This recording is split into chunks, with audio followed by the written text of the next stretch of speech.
Time now for sports on 104.7 The Cave. Here's Ned Reynolds. Mike, the intern Ned Reynolds in the studio Monday morning. It'll be an interesting conversation because we're going to have two perspectives. One from the guy that was watching it at home on TV. The other guy who's at the show. What, do you want to go first? Let me go for first here because the Chiefs can't expect to keep winning like this. No. That's going to come Absolutely back to bite them in the agree more behind. with you A there. very big deal.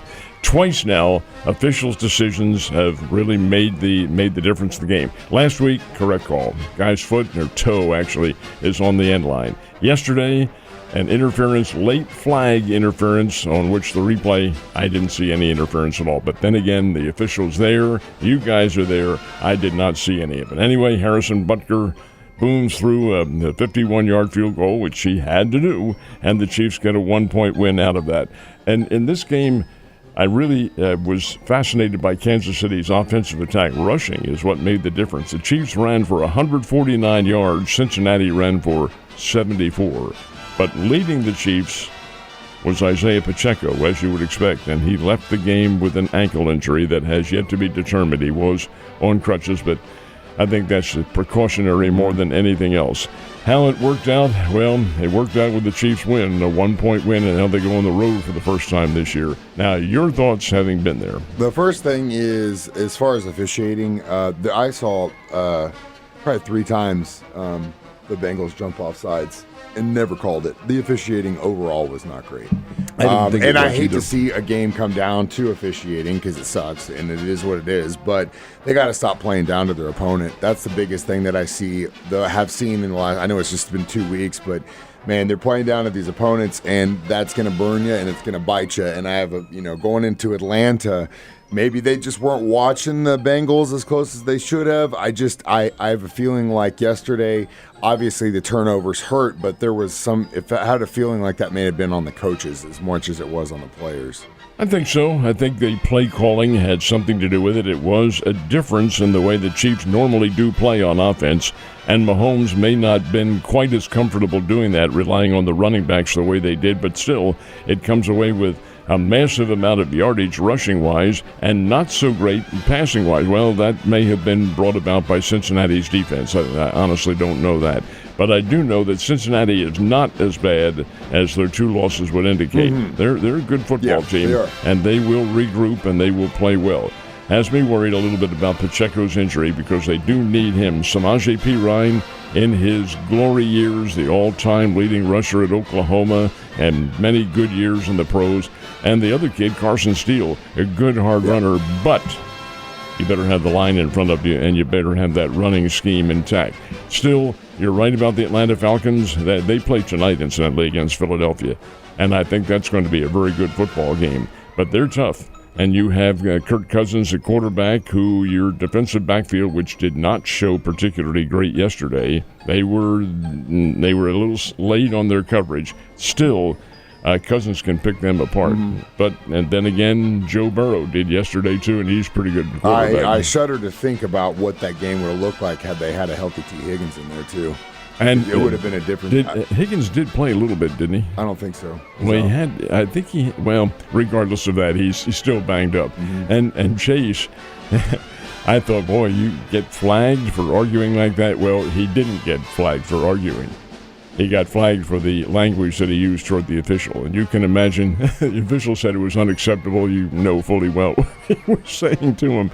But over and above that, Chase had a pretty good argument because while it supposedly had to do with the tackle, it did not. It was hands to the face and the face mask being grabbed, and it wasn't called. And you're right, I agree with you. I did not think that was a well-officiated game at all. Yeah, both sides, it was a horribly officiated game. And Bengals fans, you can complain all you want, but again, I saw a bunch of stuff on our side, too, that they just didn't call. It was bad. It really does. And like I said in the beginning, unfortunately, that causes a game, but it does. But the Chiefs better fix what they've got to fix going into further, because after watching what New Orleans did to the Dallas Cowboys yesterday, 42-19, forget about it, my friend. There is an old adage, though, Mike, that I'm surprised didn't come into effect, and I'm surprised the referee, Mr. Kemp, didn't say to the other official, you don't make calls like that are shaky. It was not blatant interference. If there was interference, it wasn't blatant, and it was a late flag.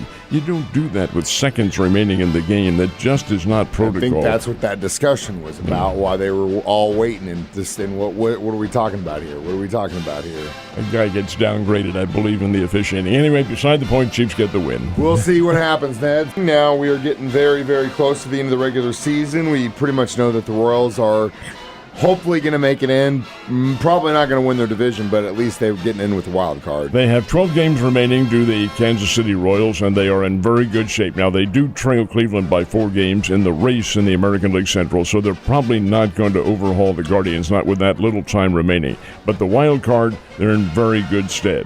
The Cardinals are 1 game away from mathematical elimination. That 1 game could come tonight. Cardinals are playing the Pirates, and a loss, well, that spells doom. But this is really interesting, too, because you take a look at the final schedule. The Royals do not play the Cleveland Guardians. Don't play them anymore. But, Mike, guess who does play Cleveland? The Cardinals.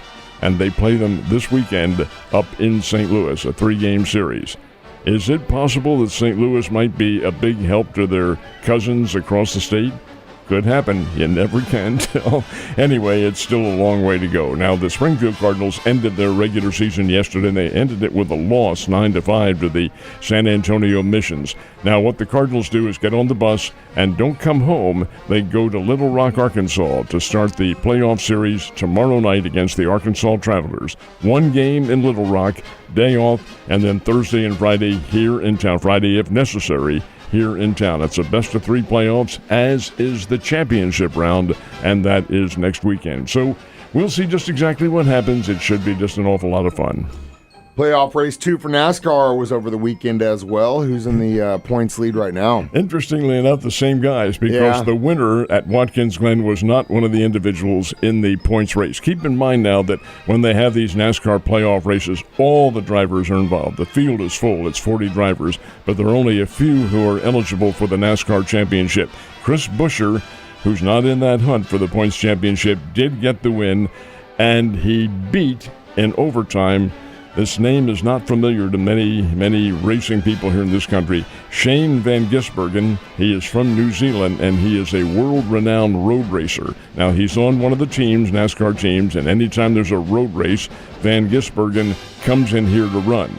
Now, get used to the name, because Shane Van Gisbergen is not a kid, but he is moving to the United States next year and is going to run the entire NASCAR circuit. And why? I'll tell you exactly why. More money on the NASCAR circuit than there is anywhere else. So Shane Van Gisbergen from New Zealand, who finished second, was the challenger in this one. So the points race doesn't really change. Next week, they run at Bristol, Tennessee. The racetrack is in Tennessee. The town of Bristol is cut in half, Virginia and Tennessee. It's really kind of a very interesting geographic situation. But after next week's race, 4 drivers get eliminated, the bottom 4 in the 16-point standing. And then they're going to Kansas City, right? They do indeed.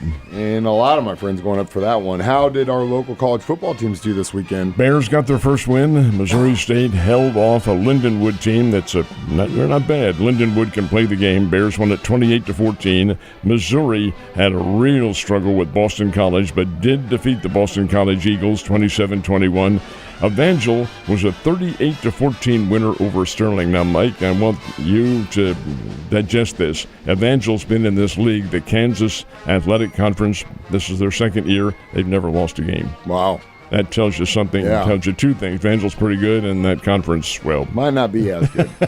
And Southwest Baptist got a 42-10 win over Oklahoma Panhandle A&M. So, indeed, we had some very good local football. More coming up. And got to give props. My K-State Wildcats are handing it to Arizona in Manhattan on Friday night. Big time. You have a great day, sir.